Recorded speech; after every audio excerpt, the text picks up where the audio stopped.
Okay. Okay, Valenzuela release. 6 AM. Good morning yung Busina Orpus. So release na tayo. Good luck sa mga sumari ng puling. Okay.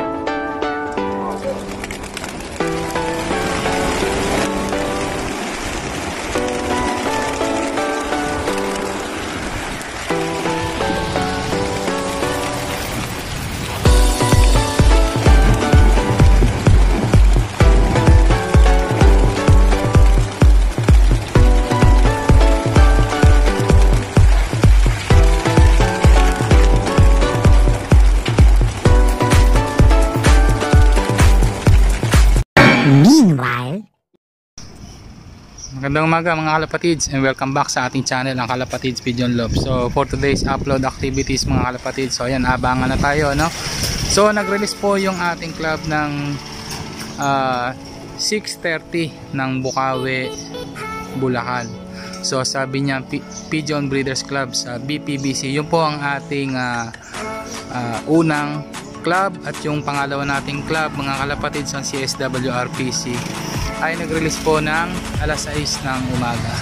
So ayan mga kalapatids, habang hinihintay po natin ang ating mga jet fighter, tayo po ay nag-aayos-ayos muna rito sa ating kapaligiran. So maganda naman po ang panahon. So ayan mga kalapatids, so tinanghali nga po tayo ng gising, ano? So time check po tayo ngayon 7:11 po ng umaga. So ayan, maganda po ang ating weather condition. So ayan, maliwalas po ang panahon.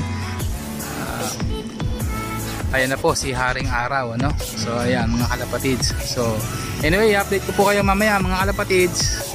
Habang hinihintay po natin, tayo po muna ay mag-aayos-ayos dito sa ating kapaligiran.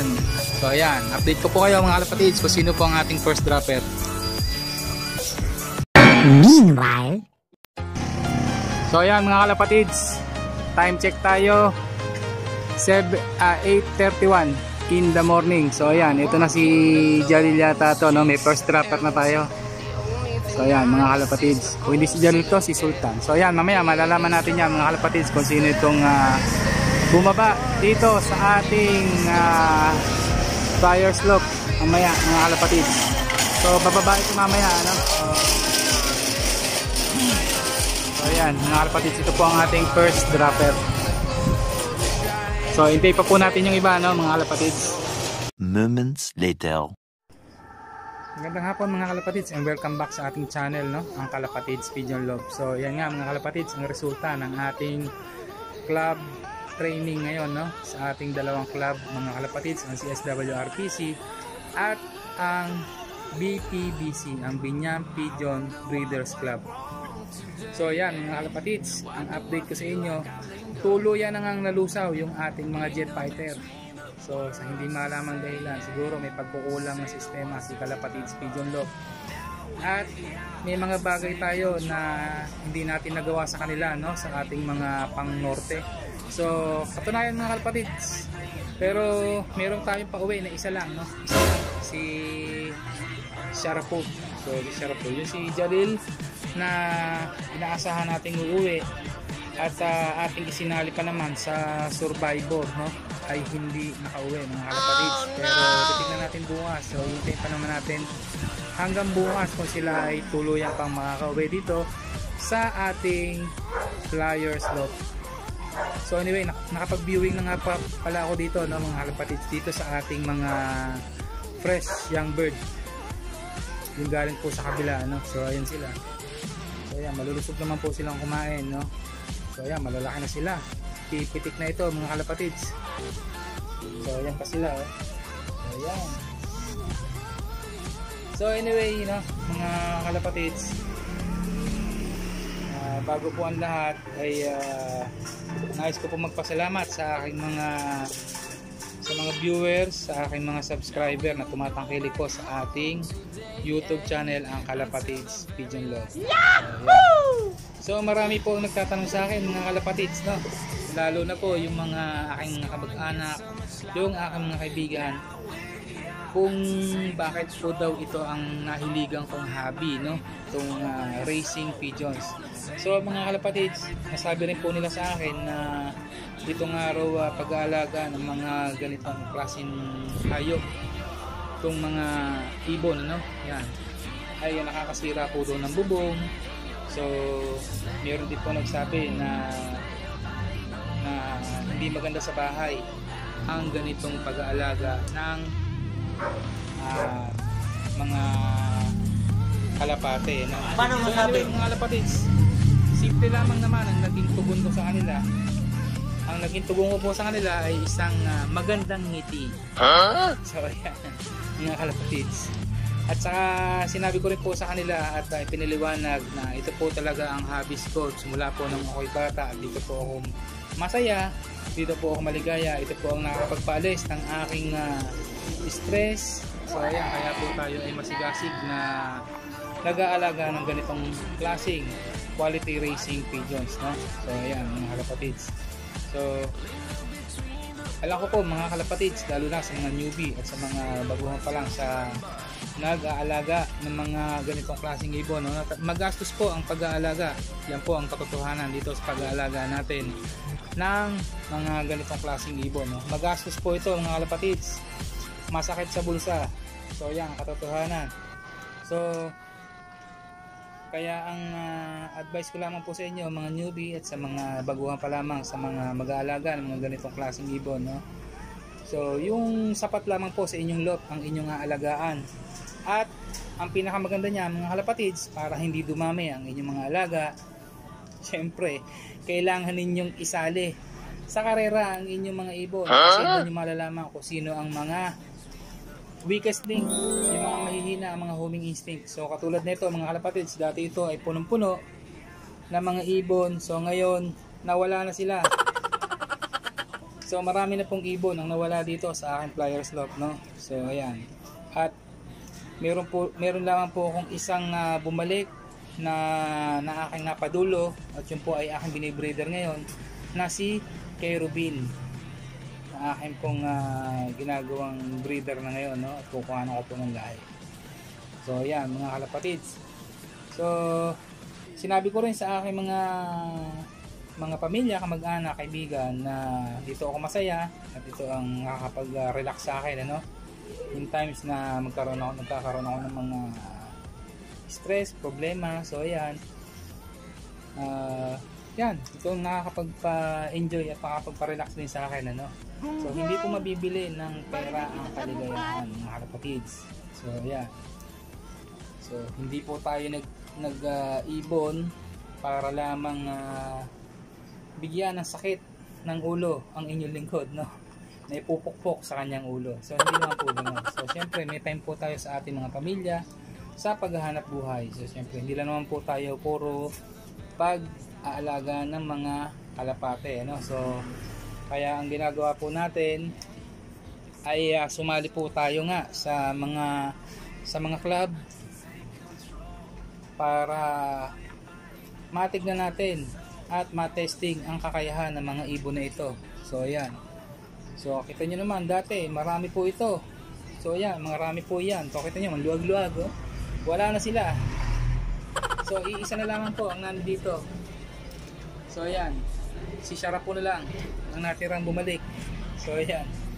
So pasalamat pa rin tayo dahil may bumalik tayo maski isa, no? So ayan. So mayroon pa naman bukas. So iniintay pa naman natin ang iba pa niyang kasama. So ito mga ito inaasahan natin na mapapabatcher natin dito, no? Baka sa susunod na linggo ay pakakawalan natin yung 6. Susubukan natin yung 6 na pakawalan na dito sa ating flyers loft, at yung 6 na bagong-bago nating nahango sa kabila ay hindi muna natin pakakawalan. So yeah. So tingin ko naman mga kalapatids ay na-viewing ko na sila dito, no? So hindi ko po kasi kaya dito mga kalapatids, mataas eh. So ayan, no, mataas. So ang ginagawa ko po minsan dyan ay kumukuha pa ako ng hagdanan. So kaya ang gusto ko mga kalapatids ay maparenovate itong aking loft na ito para hindi na ako aakyat sa taas, no?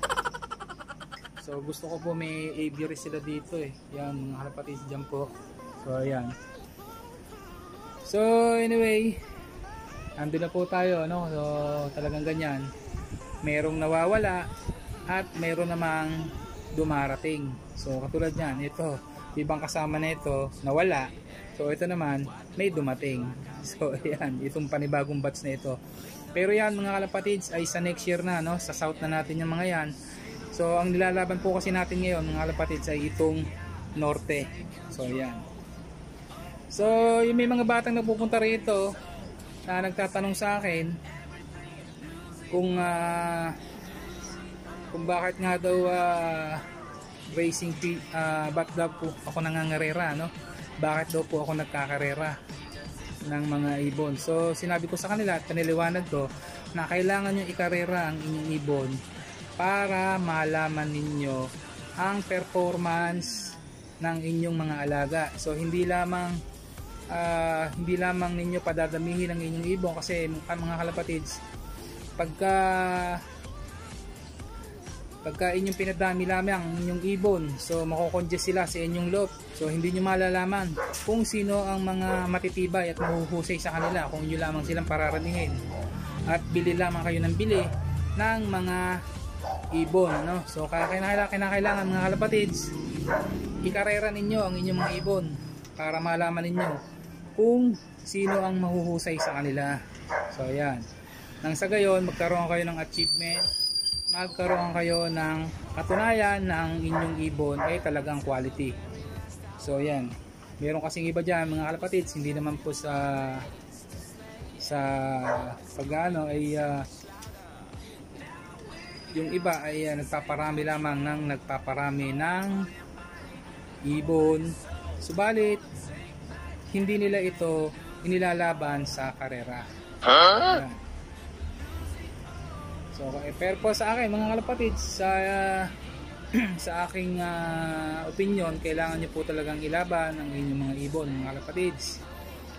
So ayan, para malaman niyo ang mga katangian ng inyong ibon, kung saan sila malalakas, kung saan sila mayroong kakayahan na umuwi. So ayan, no? Kung hanggang saan ang kanilang homing instinct. So ayan mga kalapatids.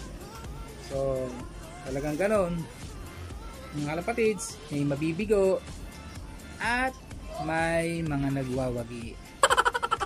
So ayan mga kalapatids, so abangan nyo pa uli bukas mga kalapatids, no, yung ating update sa ating mga jet fighter, kung may babalik pa uli tayo. So siya nga pala, no, bago po ang lahat ay may i-update ako sa inyo dun sa ating mga breeders log. Yun nga pala ang ating finisher na si Carubin ay dalawa na po ang kanyang itlog ngayon, no? So ayan. At yung pong iba natin mga breeder ay nalagyan na rin po natin ng mga sing-sing. So ayan. So ayan, lalo na po yung dalawang yung dalawa natin excuse me po, breeders doon, no? So ayan. So hanggang dito na lang po mga kalapatids. Dito ko na po tatapusin ang aking upload videos. Maraming salamat po sa inyong pagtangkilik muli sa aking channel, ang Kalapatids Pigeon Lord. Sana po mga kalapatids, wala akong iwanan sa aking channel at lagi niyo po akong susuportahan at gagabayan. At kung meron po kayong mga katanungan mga kalapatids na kailangan ko pong sagutin, kung kaya po nating sagutin ang inyong mga katanungan na mga kalapatids, ay akin pong sasagutin. So suportahan lamang po tayo mga kalapatids. Ibon lamang po ang magkakalaban, ha? Ibon lamang po ang magkakalaban, hindi po tayong mga pigeon pansir. So yan, happy lamang po natin ito, no? So tuloy lamang po ang ligaya natin dito sa pag-aalaga ng quality racing pigeons. At regarding po doon sa probiotics natin ginawa mga kalapatids, so okay po, probiotics natin ginawa mga kalapatids. So ayan, so hanggang dito na lang po. Ito po yung lingkod mga kalapatids, at papakita ko po sa inyo yung probiotics na ating ginawa. So bye bye mga kalapatids, hanggang dito na lang po. Masalam, bye bye you. Kapayapaan po sa ating mundo, higit sa lahat sa ating bansa. Masalam mga kalapatids. Mag-iingat po tayong lahat. God bless us all. Bye-bye.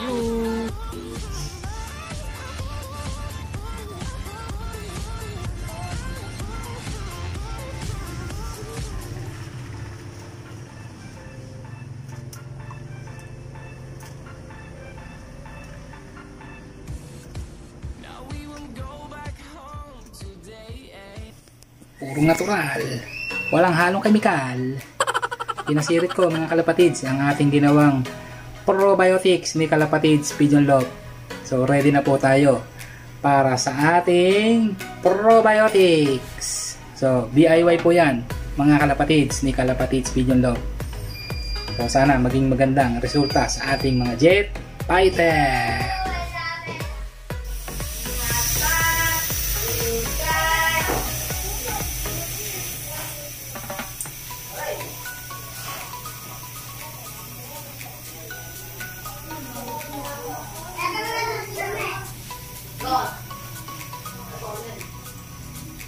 Sumabog mga kalapatids, pinasingaw natin. So yan na mga kalapatids, yung ating probiotics na ating ginawa last time. So ating susubukan ito sa ating mga jet fighter. So yes, sumingaw na ang ating probiotics. So effective mga kalapatids yung ating ginawa, no? Kasi kung hindi effective mga kalapatids, hindi ito sisingaw. So yan, maasim-asim mga kalapatids. So anyway mga kalapatids, napapasalamat po ako, no, dahil ating pong ginaya itong ating mga napanood sa YouTube at nag-research po tayo sa Google. So maraming salamat po sa ating mga kalapatids vlogger na gumawa po ng mga probiotics na ganito, dahil alam naman po natin na napakamahal po ng probiotics. So yan. So pagka po ito'y naubos, tayo po ay gagawa uli ng probiotics. So siguro mga kalapatids, magtatagal na sa atin to, no? So marami-rami na ito. So ayan, no? So anyway, hanggang dito na lang po muna, at mamaya po ay may mahalaga akong topic regarding po sa ating pag-aalaga ng ating mga jet fighter. Bye-bye! Excuse me po.